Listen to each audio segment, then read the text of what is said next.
Greetings and welcome again to another episode of the Final Gravity Podcasts, a podcast about craft beer, life, friends, other stuff, and existing on planet Earth. I am your host, Cousin T.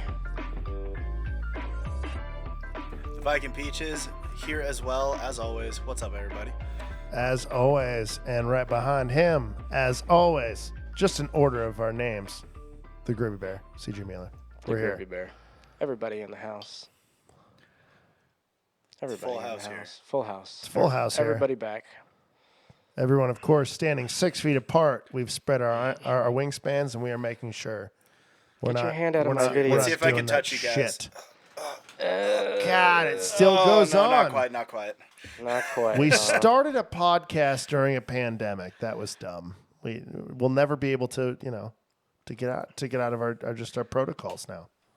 I mean, a it real makes thing. sense, you know? It does. It works. It does. Something I'm to not do disagreeing with the sense making of it. It's just like, man, I mean, it's like we're the podcast version of teenagers now who are going to high school during this. Like when you and I went to high school, this was not a thing. Not But we're remotely. podcasters now, and this is a thing, and we're going through it. All about that Zoom call. God, if the smart investor would have invested in Zoom back in March. That's pretty good. Zoom and plexiglass, man. Those two. God. Zoom and plexiglass.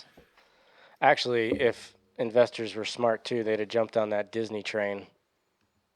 Disney. I- that would have been big. Because Masks. because of all the stuff that happened this morning with GameStop, I went and looked up some stocks that I used to hold back in the day, and I probably shouldn't have sold them, especially Disney. No. Yeah, you definitely shouldn't have. In the last 6 months, Disney stock has gone up roughly $55 a share. Not Since probably more people were jumping on for The Mandalorian and everything else, but this isn't a Star Wars and Disney podcast. We're here to talk about beer. That's your other podcast. Fuck off with that shit. Man, I gotta. Stop crossing over, dude. You know what? I gotta tell you. Josh and I have I did families it- to feed off. I This did it shit, the dude. other day too on the Nerd podcast. I started to do the introduction and almost said Final Gravity. I was like, "Welcome to Nerd Universe." Sorry, whoops, a little bit of a Freudian slip there. It was funny. Every time I talk about Boba Fett, I want to drink beer too. So Well, it's okay. I mean, you know, Boba sounds like bubbles. Beer has bubbles. just- I like it all- when those it all bubbles comes get in together. my mustache. Man, suddenly I want to drink beer again. Oh, look, there's beer. I just get parched and I'm like, I want another beer. That's better. So we are Before on. we talk about beer, though, Oh, what you got? I think we should be wishing Thomas a very happy birthday. Oh, as yeah, that is thanks. tomorrow, Oh, good reminder. which will be a few days in the past whenever we post this. I totally So- remember that shit. Yeah, Even though I was cheers. told yesterday. Cheers, boys. So happy birthday to you, our Thank you, sir. fearless leader, as we stumble through not Cheers, knowing boys. how to podcast. Cheers. I appreciate it. Appreciate Happy it. Yep, birthday, I will be bro. 38 years young tomorrow, but by the time you listen to this, it will have been like 3 days ago. Tomorrow being the Yeah. 29th of Dude, time January. frames for podcasts and shit. It's so weird trying to talk about the future and the past and shit when like Future, past, present, right now. right now his birthday's tomorrow, but when you're listening, it'll be 3 days ago. It'll be however many days And from then now. you guys will be the asshole because you didn't wish him a happy birthday. We're Right? all late. Jerks. The whole lot of you. Oh, man. I hope you like this gift of Dale's Pale Ale I brought for you I appreciate it. since we're finishing up our Oskar Blues I block. appreciate that. I do. I really do. I do. Because, you know, use guys as some of my goods as friends. Oh, that's so sweet as yes. So, we are... So I take it you guys are drinking Dale's Pale Ale. We are. We are, Dale's yep. Pale is what we're on. Josh, and would you remind? I know you're on the you're on a mixer, but it looks like you got something mildly dark there. This one is currently the Good Night Imperial Red Ale. Oh, we talked Which about is one that that last I- week. Oh yeah. Yep. Yep, had on the last episode, and then I've also got a Cano Bliss that we talked about on the first episode, sitting over in the fridge, and a Oney that we also talked about on the first episode. So a little bit of a revisit. A little bit of everything. So, yeah, I've just Nice. got a little variety of everything. Well, after we talked yesterday and realized that we had gone through just about all of the Oskar Blues availability that either one of us can get. The easily accessible Oskar Blues have been so consumed. We went through them all in the first two, and we're like, well, we'll just revisit some of the stuff that we already had. So, yeah, the only one I So don't the think Dales. we actually speaking of which, No, I guess I talked about the Mama Pills in the last one. So We talked about yeah. Mama Pills. I remember I don't think we got to that one on this side though. we have been able to find it. We could not find it in packaging this time around, and the Imperial Red has not to my scouting ever made it out to Montana. So no, there's definitely some differences. But we did go over both beers, and you talked about both beers to my knowledge. Correct. Sir. I think when I was able to get our mixer, we got Dales and we got 3 different IPAs with that as well. Yeah, this is the third installment now of our Oskar Blues talk chit chat. So I continue to hold that they are a consistently good beer. Just kind of across the board, they know what they're doing. We're drinking over fan. 3-month-old Dale's Pale Ale right now, just because again, I'm going to go ahead and trash the state. Our ability to get good craft beer from out of state is really tough. So we're drinking 3-month-old Dale's Pale and can, and honestly, I could pick it apart a little bit, but it's still pretty tasty. It's still pretty delightful. yeah, I mean, you get a little bit of oxidation. You get everything you would expect out of any pale ale at 3.5 a little bit of months cardboard. I mean, But the question is, how fussy do you want to get there? Exactly, I know. exactly. We And don't to be know. fair, I can't get fresh Dale's Pale Ale in this state. So at 3 months old, what I'm drinking, it's delightful. It's really delightful. I can't. It's super I can't tasty. be upset about it. I stopped looking at the dates on the cans. I'm at 1 month old For on that the reason. Good night. I don't know. The Cano Bliss that I had. Well, Oskar Blues is Was out of also a Colorado, month. if I remember correctly. Yes, Yeah. should be Denver. Oh, that's fun. right. The little messages that they put on the bottoms of the cans. This Cano Bliss was canned on 12/17, and its message is Merry Citrusmas, Ugh. because it's a citrus They- hazy IPA, they- citrus IPA. They really gotta do something about these taglines. Some of them are good, but some of them are bad. Well, I don't get the good night one. It says 8 Liddy nights. I don't know where the 8 came from, but I'm curious, and I want to know which 8 nights were super Liddy. Was it the 8 Liddy nights It's of Hanukkah? Hanukkah. Boom. That makes sense. All right, so these ones were holiday themed. I've got the Yikes. holiday And this themed one- mix pack. This one's just like straight up propaganda. It says vote Dales for best 2020 pale ale. I am done voting in 2020. Okay, I did that. Yeah, done. We had that episode. We're not talking about that shit anymore. Moving on and moving up, hopefully. Yeah, for real. But being that this is the usually heavier episode of the 3, and we are closing out, the boys brought up a very good topic that we will be discussing tonight, and that is how a lot of breweries across the U.S. are now facing an issue with a can shortage. So not only are they not able to push their product out of their tap rooms because of limited seating or just being closed. So those companies that relied on distribution are now being threatened to lose that portion of it because of a can shortage. And I will now leave the field open for you two to discuss, because I did not do any research. So I guess just as an introduction to how we got to this topic and why we're even talking about it, I was just hanging out one morning drinking my coffee and saw just a news headline on the TV that said, U.S. breweries face aluminum can shortage. And so then I posed the concept to our little group chat that we always have going, and started thinking about it. And I was talking with a friend, and they were like, oh, come on, is this just another one of those, like, oh, we're going to have this shortage next, we all need to be afraid? Like, the great TP shortage of 2020, was it just like an overhyped thing that then created its own problem? But But if you really stop and like just as an introduction to the concept of the idea, if you stop and think about the way the supply chain works for aluminum cans, and it's like for simplicity's sake, if you just say there's one aluminum can supplier for the entire United States, although actually there's two, so it gets way more complicated with that two in there. That second company really fucks things up. If you think like this one supplier supplies all of the recycled aluminum cans and all the brand new aluminum cans, the way a company generally operates is not with the assumption that they're going to need to increase their volume spontaneously more than, I don't know, maybe 10%. You assume like a 10% growth rate each year or something vaguely like that. It's been a long time since I was in business school. I don't remember the exact numbers of assumption of growth. And then you probably have a couple backup machines for making cans and cleaning cans just in case something goes down. So maybe like maximum in an emergency, you could increase your production like by 20%. Now, if you go down to the small scale, like the Flathead Valley where Thomas and CJ are, let's just say, again, for simplicity's sake, let's say there's 10 breweries in the Flathead Valley. That's And actually pretty accurate. You have one or two of those breweries that actually can their beers. And then you assume maybe one or two new breweries start canning each year, each annual cycle.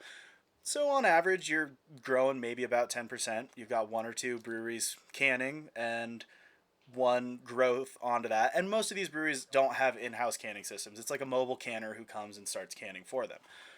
Well, now suddenly you have 2020 that comes around, and breweries don't know if they can be serving their beer on tap in their tap room. They don't know if they can be distributing to other bars. And suddenly they're like, shit, we need to can all this beer so we can sell it in stores because we don't know if we could sell it in kegs and it's just going to sit there and go bad by the time that we can again. So suddenly you have this one local cannery that like goes around all the breweries, and they have, instead of 2 to 3 breweries being like, hey, come can our stuff this weekend, you have every single of those 10 breweries being like, hey, we need cans. And so suddenly this like mobile canning operation reaches out to the big boys who make all the cans. They're like, hey, we need like a fuckload more cans. But then you have every single small little area across the entire United States, something like 6,000 breweries that don't normally can their beers being like, we need cans too. And suddenly this one supplier, instead of having to increase their supply by 10 to 20% this year, suddenly they're looking at like a 75% increase just in the brewery market, let alone you have soda companies moving towards cans instead of plastic bottles because they're trying to be more environmentally conscious because that's the woke thing to do these days. You've got all the kombucha, all the hard teas, all the hard seltzers that are starting to come out. You've got people putting wine in cans. You've got people starting to do to-go cocktails in cans. And you've just got this huge fucking cold brew coffee has taken off in the last couple of years, and that is getting put in cans. So suddenly, instead of just like your 10 to 20% increase that you might be prepared for every year, basically the entire market is like, fucking give us cans now. Yeah, there's just And an so you have, yeah, it's just like the floodgates opened, and every small business that wasn't normally known for canning is now putting their product in cans. What, are we running out of aluminum? it's not that we're running out of just aluminum, kidding. we just can't fucking punch it out of those presses fast enough. Right. Well, and again, this is it's an interesting obstacle because it's not. I think a lot of people, and I know that they're not sitting at this table, but I think a lot of people view this as a one and two part thing of there's a producer, a supplier, and then we get it. But that's not actually how aluminum works, and it's certainly not how recycled aluminum works. And so there's a lot of factors, there's a lot of links in the chain before even a brewer gets the can, right, to put their liquid in it. And so none of the market was prepared for this expanse so quickly. It wasn't. It's not just like, we can't pull enough aluminum out of the mines. You know, it's like, no, we can't actually make enough aluminum alloy. We can't have it tested fast enough to make sure that it fits all. It's an incredible supply chain that was in no way prepared for this. And at the same time, it's an incredible amount of brewers who are in no way prepared to all of a sudden say, we're going to have to figure out how to can our beverage. We've only ever known how to keg. You know, and I can tell you firsthand that that is a feat in its own right. It's a difference in packaging, and so you have all these people scrambling to survive for a resource that's always been there, and then all of a sudden overnight it's like, no, we're all gonna need that, and we're gonna need it now. Actually, as a brewer, had you ever canned beers where you're working in the past at all? Not where I currently work, but at some of the previous breweries I've worked for in Portland. Did you guys start canning beers in 2020? No, we did not. Okay, We did not. And that's Flathead Valley has a little bit different, obviously isolation from some of these things. And we were able we were able to ride it out and are still able to, thankfully ride it out at lower capacity without offsite packaging. Well, if I'm not mistaken, you guys own the property that your brewery's on outright, right? It's not like you're leasing a brew space or anything. To my knowledge, that is correct. I'm just the brewer. I don't own anything. That's fair.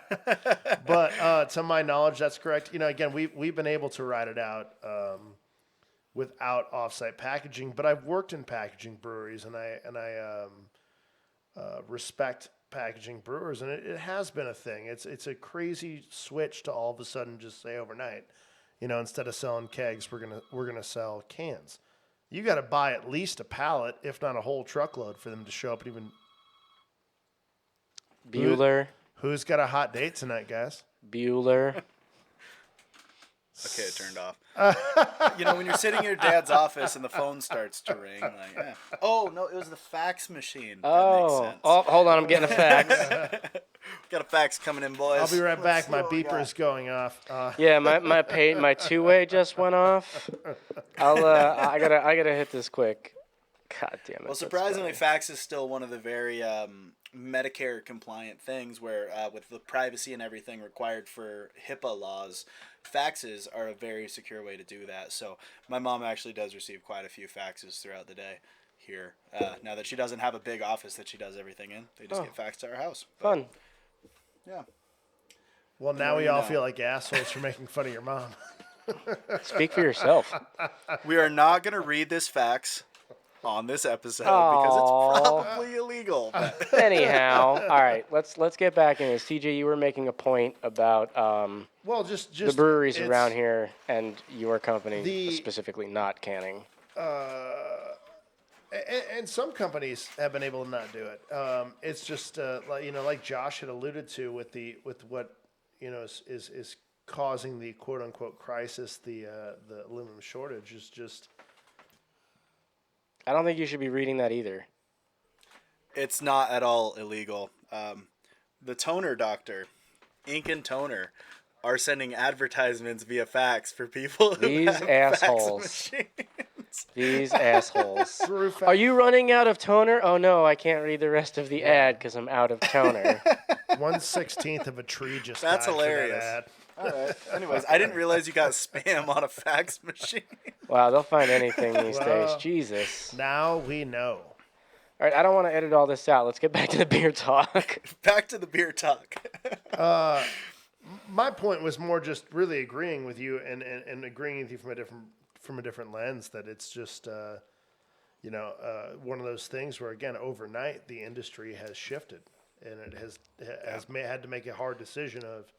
There are pub breweries, there are tap houses, if you will, breweries that anticipate selling 80 to 90% of their beer out of their own establishment. That overnight we're like, well, whole model's got to shift, and so thus the aluminum model's got to shift, and thus the people who refine recycled aluminum and make the alloys that still make that whole paradigm has to shift, and it is a reverberating echo that goes upward across the entire chain of everything. Again, it's one of those things where as we talk about this, I think people think it's just A to B, right? Like we just wake up one morning and put it all in a can.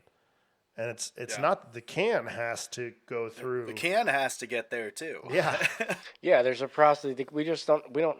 It's not like breweries have like aluminum can manufacturing equipment in their breweries to like make cans as they need them. That's not a thing. Well, yeah, like I said, a lot of those small breweries, they don't have. Unless you're like Anheuser-Busch or something.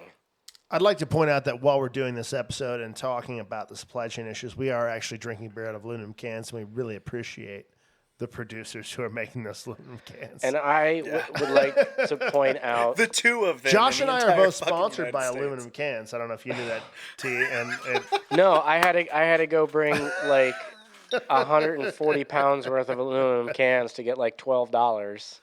So no, I'm not sponsored by they aluminum. actually picked me and Josh's cans up as a part of our sponsorship. It's fucking cool, dude. It's just like, Well, and that brings up another point, though. Actually, I hate you guys. that we were talking about right before this episode. Another part of that issue is, usually these people who refine the aluminum cans expect a certain amount of cans to be returned every year, but if suddenly people aren't returning their cans because they're afraid of going out because COVID, especially during that first lockdown back in like March, like I know we had fucking baskets of cans just sitting in the garage waiting to get returned, and we've been like working on catching up on that.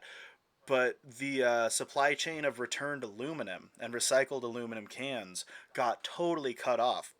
So then the price point of making new aluminum cans is that much more expensive because they have to make new ones instead of just recycling the old ones, which is a longer, more time-consuming process and ends up, disrupting that entire aspect of that whole supply chain as well. Yeah, a buddy of mine is very adamant about like not throwing out cans and crushing them for recycle, like on purpose. yeah. I mean, It takes 2 seconds. Just crush the can, put it in a bag, let it build up, go make yourself some money back, go get another 30-pack, and start the process all over again. It's, yeah.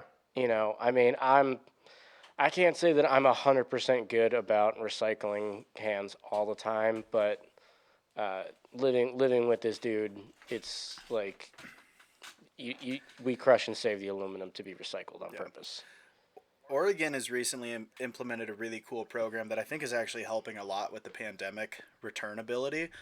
It's called the Green Bag Program. So when you go to the local recycling center, instead of having to go in and, one by one feed your cans and bottles and everything into a machine, you just have you get a box of green bags and you bring them home with you, you fill them up, and then you slap a little QR code sticker on there. And then when you come down to the recycling plant, you just toss it into a big hatch in the wall, and they sort it for you, and they just credit your account the amount that they sorted with a slight processing fee and everything. Yeah, Montana's not that fancy. You just show up and pull up into the place, like inside the building where they actually scrap metal, and they take one bag out at a time and rip it open right in front of you, shake it into a hopper, goes up a track and around into a giant basket, and it sits there until you're done, and then he gives you a little piece of paper that you take inside, and the guy pays you. Well, our old system used to be you would go down to the grocery store outside a Safeway, and there would just be a can return thing, and you just feed your fucking cans and bottles in one by one, and there was one for glass, one for plastic, one for aluminum, and you'd be there for a fucking hour with your big ass return bag of cans, feeding them in one by one by one to get $20. But I like the new system that we have. I mean, honestly, you could make a killing that way, where you charge people a pickup fee, and then you just go stand there for 8 hours and just put cans and bottles and shit into. Go get yourself an office chair. At J-Dub, the restaurant I work at, we actually recycle all the cans and bottles. We don't use a whole lot of them, but we do have a few canned beers and bottled beers and stuff that we serve, and we recycle all of them. And then there's this old veteran dude in Bend. I can't remember his name off the top of my head, but he's worked out a deal with a handful of restaurants where we recycle them. We leave them in a specific spot on our patio, and he comes by once a week and picks them all up, and that's how he pays his bills these days, is just picking up recycled bottles and cans from restaurants. There used to be a guy in Whitefish, and I think maybe Kalispell too, that actually had a business where he would go and pick up bottles and cans from bars in the area and sort them, and then go take them to the recycling center and deal with it. Yeah. The other aspect of this conversation that I wanted to bring up too, before we get too far off topic on recycling cans, it's not It's part those of the problem, small. though. Most people Yeah. just throw Oh, shit it's a out. huge part of the problem. But it's also not those small local breweries and restaurants and everything that are trying their best to recycle things that are losing out on the can shortage, right? Like, or it's those people who are losing out the most, right? Like Pepsi is not going to have issues with their supply chain. Pepsi will get all the cans that Pepsi needs. But if Kalispell Brewing was suddenly facing that same thing, they're not going to be able to have the same access to cans that fucking 10 Barrel has, or Deschutes even. Deschutes has been in the game long enough. They're big enough. They're not worried about the supply chain shortage. But No, if Bridge not 99 at all. You're right. had an increase in demand in cans, they're going to struggle a lot more to get those extra cans. I mean, again, Deschutes is a brewery that can put the same brand into both bottle and can at the same time. They're not going to have any problem with distribution. I think you're hitting a solid point there, Josh, where everyone jumps into the game trying to just survive and realizes there's a lot bigger sharks in the pool than and they've had contract. I mean, the funny enough, pre-COVID, the whole idea, at least to me, for craft brewing was to push packaging out of necessarily the mainstream and really make it about come to the pub and have the beer and really talk to the people who are passionate about the product and have that experience. And the minute this happened, we actually kind of had to go to war with on the battlefield. We swore we'd never really fight, which was just big term packaging. Yep. So that's the antisocial virus. Sitting in a pub, meeting people and drinking, you are forced to stay at home, and if you want to drink craft beer, you have to pick it up cans of those beers. And we discovered that aluminum packaging was the best, and it's just everyone is again fighting on the hill they swore they'd never fight on. Now it's how we do this. You guys had really hit just a minute ago about actually just recycling as a whole, and whether that be accidental or intentional. I in preparation for this episode had been doing some reading and had learned a lot about just that, about recycling. And the other interesting thing about that topic is that not only like people are being essentially denied access to it. In California alone, 285 recycling centers have been shut down since 2019. And again, largely in part due to the pandemic, but just the access to the our let's say our country's commitment to recycling and on this topic specific, more importantly, recycling aluminum has actually fallen. The incentive to do it is down. And so you're not seeing as many people for a product that has a 75% return over 40 years. Aluminum? Aluminum, we still like I'd say that we don't actually place a priority. Even there a lot of states. I think Oregon has a 5-cent can return. We're up to 10 now. Actually, That's we increased dope. it to 10 a while back. There is no incentive in Montana to return. there's zero. There's only like 6 states that even give you incentive in the first place anyway. But even beyond that, just that basic ideal that here's a solid matter that we need, that we're just like, it might be 75% returnable, but don't worry about it. You know what I mean? And also, again, in one state alone, almost 300 recycling centers have closed down over the last year. That's some crazy. You guys are both looking at your can, looking for a return 9 rate. states. Where'd you find that? On the top of the can. It's etched into the Oh, top. it's in the top of the can. Okay. But Oh yeah, there they are. What are the states? I can't even read them. Hold on. No, I thought it was actually, where you were saying Montana doesn't even have that incentive. It was mind-boggling to me moving from Oregon to Montana a couple years ago, Yeah. where like going from we have different recyclings for this, that, and the other thing, and just all these other pieces, and we're returning cans and bottles and everything, and suddenly I'm like, so I just throw everything away? And they're like, yep, yep, Yep. yep, just fucking toss it in the I trash. mean, I'm to like, my "But knowledge, So and T, you I can don't correct me. You've lived here longer, but I think there's only one recycling department in the Flathead Valley now, and that's in Whitefish. I think so. That takes paper and aluminum at the same time. you can there Pacific Steel in Okay. Kalispell will take your aluminum cans.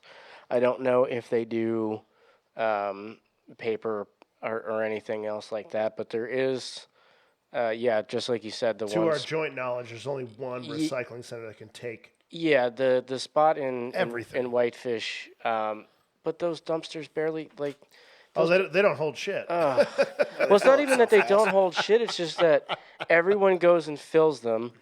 They don't get picked up often enough, so then people just like leave their shit there, and it ends up like blowing all over town because like animals right. dig through it, and it just becomes a fucking mess.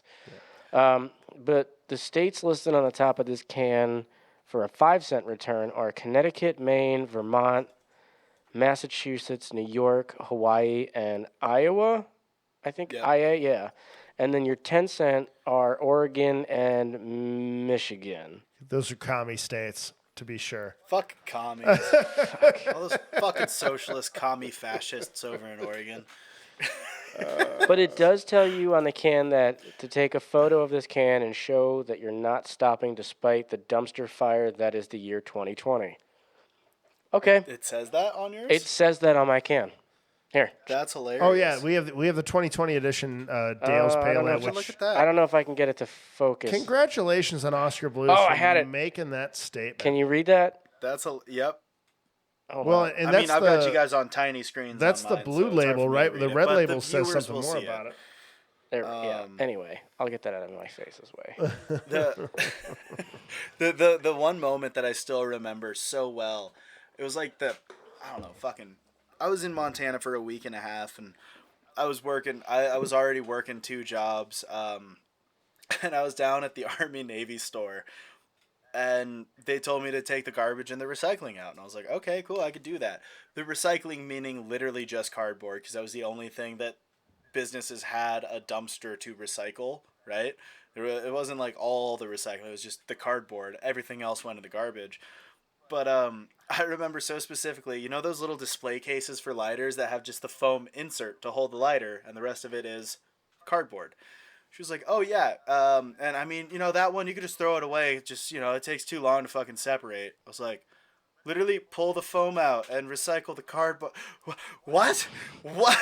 Like I just could not handle that concept coming from Oregon. I'm like, I like went out to the dumpster and I like look, pull the foam out, throw that away, fold the recycling up, get it nice and compacted down into the Well, yeah, container. like growing up in New Jersey, when they started to do like full-on recycling, they gave us like you had your regular garbage can, and they gave every home a yellow recycle bin that was just for plastic and cans, and then you got a blue plastic tub that was for paper and cardboard and shit like that. And yeah, they came and picked it up in the same truck most of the time, but we all like we did the research to make sure because my dad's like, I'm not paying any extra for this shit if it's just going to the damn dump. They're all going to the same place anyway.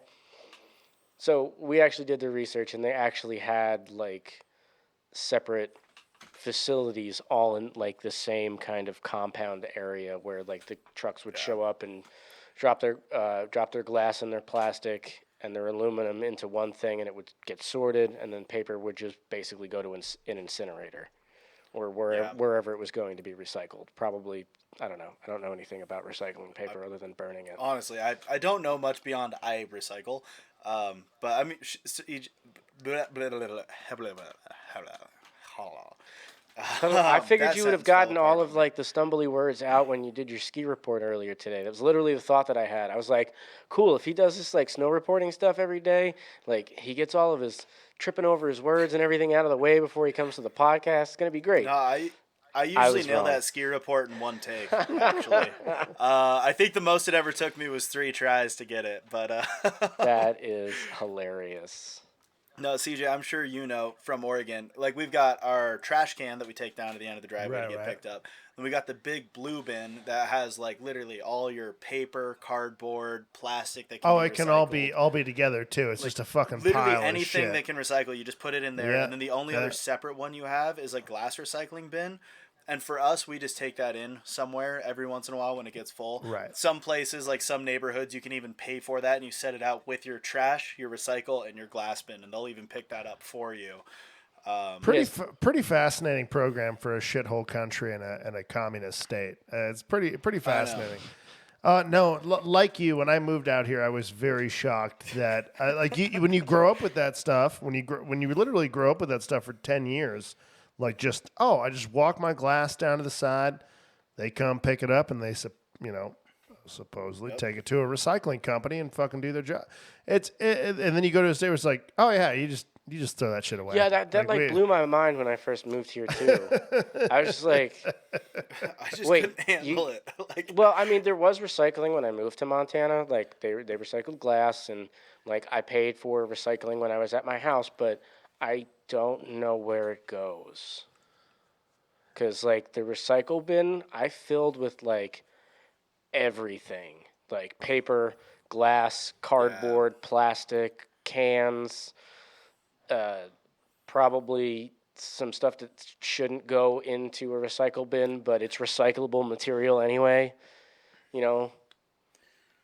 And when they stopped recycling glass out here, I was fucking blown away. yeah, that's weird. I gotta jump mildly political on that and say that I imagine that a lot of these states that don't have dedicated recycling programs, they're also the ones who are hounding Congress and shit about like, well, we got to create more jobs. It's like, look, that fucking communist them state of recycling Oregon, that's centers, what they goddammit. did. You can literally go take all your booze bottles, all your fucking Mad Dog 2020s to the corner, and somebody's job that is government paid goes and picks that shit up. And sorts what it I mean? and recycles sorts it and makes the world a better place for it. Fuck. Not only does my communist ass state have those recycling programs, we also pay people to pump your fucking gas. You know? New Jersey does that shit too. That's true. I forgot about that. I've lived so far at work, and that I actually have learned how to pump my own. I get the system now. It's pretty simple. I've traveled enough and I know enough that like I can pump my own or have someone pump for me, but it's always like every time I leave the state of Oregon, like if I'm on a road trip, the first gas station I hit outside of the state, I always stop at the gas station. I'm just waiting. Oh right, I got to do this myself. Oh shit, yeah, I gotta pump that, and then I like get out and do it. And then anytime I'm like gone for a long time, like when I moved back to Oregon from Montana, or when I would come back to visit for a weekend, I would like pull up to the pump and instinctively be like getting out of the fucking car. Oh shit! Sir, yeah, you need to no, get back guys in do your that for me. vehicle. I've done that in New Jersey too. Like I've gotten out to like get my own gas, and like you're not allowed to do that. Oh yeah, because Jersey's the only other state in the country, right? It's Jersey and Oregon. Something like that. But really? Yeah. Is that right? Yeah. Yeah, there's only I only think a it's few two. states. There might be a third, but Maryland, I, or do you have to pump your own in Maryland? Anyway. anyways. But yeah, like It's driving very off like road topic. trips and shit with when I was a kid, we we had to stop and get gas, and my dad always had to get like as soon as we left Jersey, it was get out and pump your own shit. I remember the first time I took a road trip with friends in college.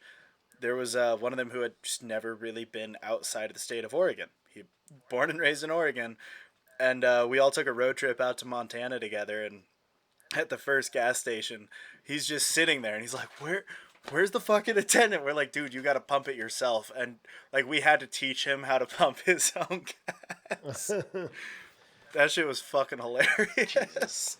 And then I always get the texts from friends from Montana and stuff who have never been in a state where they don't pump their own gas. I always get the text like, "Hey, I'm visiting Oregon this weekend. Am I supposed to tip the gas station attendant? How does this work? Like, what's going on here?" I was just thinking as we drift a little further from the initial topic of aluminum shortage, we got a really wonderful request from our first, I believe, Oh Patreon Fred. member, and we should probably address that. I mean, as we drift, we should probably first of all give a little shout out to Fred. Fred, Thank you're you. you're the man once again. Always got to But shout out Fred. he sent us a pretty in-depth message, and rather than I we're not had, at the mini stage yet, rather than we should probably just give that a quick little old how's it does, you know what I'm saying? I'll give that a little bit of a shout out. Being that Fred is our sole Patreon and subscribes to this podcast. Fred, He's paying Thomas's bills. You're now. finally. I'm finally getting He's paid for these paying podcasts. Thomas's unlike bills. these two assholes. And I want to make it clear that Josh and I are doing just fine, dude. We have sold our Yeah, I know. souls So to Fred, every I personally devil out appreciate there. the shit out of you for like the extra $2 a month. These fucking guys. Fred, you're the fucking man. I don't care what You're a good anybody dude, Fred. says. But I had sent Fred a message, again, being like our sole Patreon and giving us great feedback on what he likes about the content and what he thinks, maybe we could change up a little bit. Super smart, super wise guy. So I sent him a message the other day asking if there was anything or any brewery specifically that he would like us to or he would like to hear us talk about. And he came back with this fantastic message about wanting to, how much he enjoys drinking local beer. He's a home brewer himself, just like me.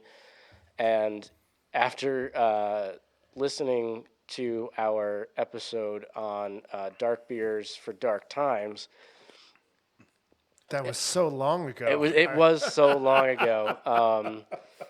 But after listening to us talk about how people smash ingredients that don't belong in beer into beer, Fred heard us talking about ways that you can get flavors like graham cracker and chocolate and marshmallow out of your grain bills without having to add 87 adjuncts to get the right flavor combinations that you're looking for. So, Fred, I'm glad we can inspire you to take a look at building a beer properly without trying to smash all this extra stuff into it that isn't like a basis for making a good beer. Grain, hops, water, yeast. You can get pretty much any flavor combination if you do it right and do the work and put in the time and do the testing and expect to fail. So Fred, that just, I think I speak for all of us when I say how much it warms our hearts that you took a conversation that we had about a specific style of beer, especially dark beers, stouts in particular for this one, because I believe he wanted to make a graham cracker. I think he was going for like the s'more stout. Yeah, right? like a s'more stout. Yeah, a s'more that's what stout. I Yep. thought that message said. Yep. I don't have the message in front of me, but yeah, he was going to go after a s'more stout, and it's really humbling, I think, and super inspirational to us that you've taken just our nonsensical bullshit talk about beer and have applied it to your own home brewing, man. That's awesome, Fred. Thanks so much for that, dude. Thank you. I would also, on a side note, like to point out that's actually the second time Fred has kind of warmed my heart in the last week.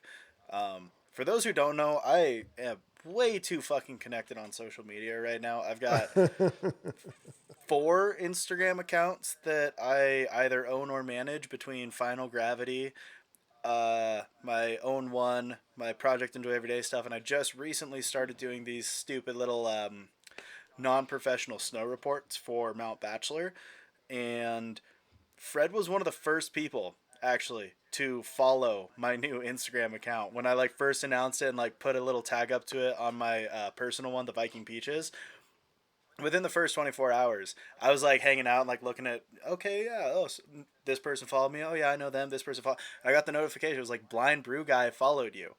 I was like, holy shit. Like, Fucking Fred, this man. has nothing to do with beer. This has nothing to do with the podcast. And knowing he doesn't even live remotely close to Mount Bachelor, it's just, he is just that genuinely good of a dude who wants to support us. Yeah, and but he you have likes us. a genuinely magnetic personality like that anyway. You know what I mean? So like, Yeah. even though I've basically I think given you're up a on dick, snowboarding, honestly. well, At each their so own, wait you know. a minute. Fuck So you. wait, does that mean now that I'm gonna get CJ's cut Wait, because he how does thinks that? you're No, a no, no. dickhead? How does that work out? No, no, no. No, Josh, actually, CJ distributes it. Yeah. He just thinks I add a lot to the podcast, We- so he gives me. Wait a cut. minute. we keep How the our fuck money did he get put in separate. charge? We keep our money separate. How It's did he- how the that's hell did not he get put in part of charge? The relationship, dude. We have a prenup. I don't dude. understand. How did I miss the meeting where CJ got put in charge of finances? I guess then it's my turn to shout out to Fred and say I don't have anything you can follow, and don't follow me. I get nervous when people follow me. Like I said on But- the last episode, You know what, follow Fred? CJ You everywhere. fly to Montana and you go to his brewery every day. We will message you separately because I don't know if we want to disclose publicly where CJ works. No. Let's keep that hidden. Fred, I was just going to give you a couple of brewer tips, I think, for your quest to make this beer, because as someone who loves to shove a bunch of weird shit into this liquid and try and make flavor. That's how Grandma died. Yeah, right. To me, if you want graham cracker flavor, Pilsner malt. I know that's kind of the antithesis of the American brewer, but Pilsner malt really gets that. If you do a heavy base of that, gets you that graham cracker. Marshmallow is tough, but my recommendation is Midnight Wheat, which is a heavily caramelized and chocolate wheat malt that tends to lend a little bit of a fluffy character to it via the wheat and the caramelization. And chocolate, a little bit of chocolate malt too. So if you did 50-50 Midnight Wheat and chocolate malt and a big base of Pilsner and whatever else you want to put in your stout, I bet you get pretty close to creating what you want to create. And that's my recommendation for that. And I was moved by your message just because it was just that. You just wanted to talk to us about beer. I think that's pretty rad. So, And one of these days, Fred, we're gonna have you on as a guest, man. that'd be great. We're gonna have you come on as a guest and just shoot the shit with us, and just kind of talk about what it like, how you got into brewing and all that good stuff. And I mean, I know you say that you have like a low vision, like your vision, like I don't know if he's like 100% blind or if his vision is just very, very dulled down. But I always find it so amazing that like people with like sensory disabilities still find a way to go after what they want. Like the dude that goes around with Nitro Circus that does like backflips in a wheelchair. That shit It's is insane. that's absolutely insane to me. Like I would be crying every day for the rest of my life with a bottle of Jameson in my hand if I didn't have legs. And this dude is just like, nah, I'm gonna throw backflips and go on fucking half pipe ramps. No, You dude, know what I mean? There's Like- sit skiers dropping into Corvette's Couloir on Jackson Hole, and I'm like, no. Yeah, like Fuck, it's that's crazy. insane. So the fact that you, because brewing is also a very sight oriented thing. Like you need to be able to see, what. Yeah, of course, beer is mostly smell and taste, but beer is also visual to most people. When people.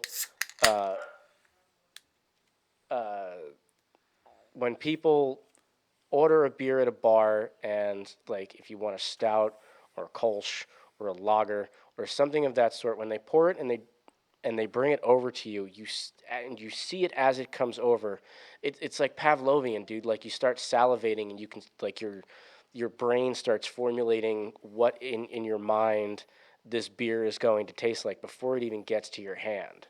I mean, at least that's my take on it. Like when I watch beer in action, whether I'm making it or pouring it or drinking it, whatever. Like, I look at it and there's an immediate like sensory attachment to just the visual side of it.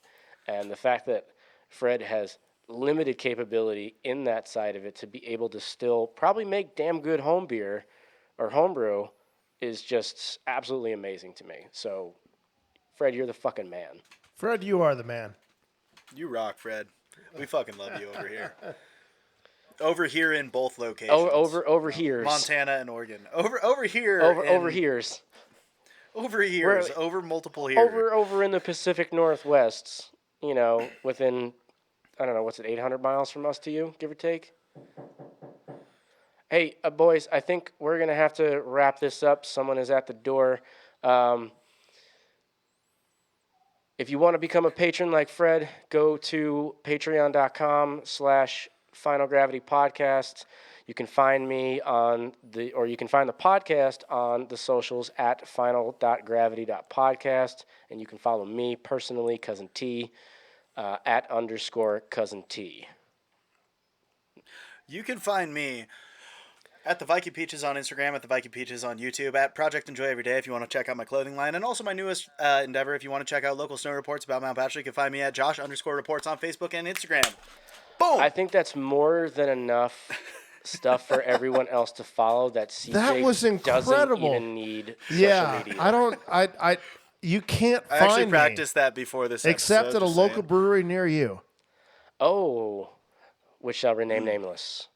If near Wait, you do you means work? in Do you work at Montana. Voldemort Brewing? I don't know what you're talking about. I plead the fifth. Wait, do you work at Boneyard? I have to go answer the door, and I'm probably going to plead the fifth there, too. Alrighty. Well, Fair enough. Thanks for tuning in this week. Thank you, guys. This will cap out Love you guys. Block 2, I believe. And we will catch you guys next time around for Block 3. And who knows? Maybe we'll have a guest brewer and some blind tasting going on. We'll see what happens on that That's the episode. hint. Ooh, spoilers. Josh, stick around for that. We got to talk about some things. Yeah, we'll catch you guys next time. Final Gravity out. Peace.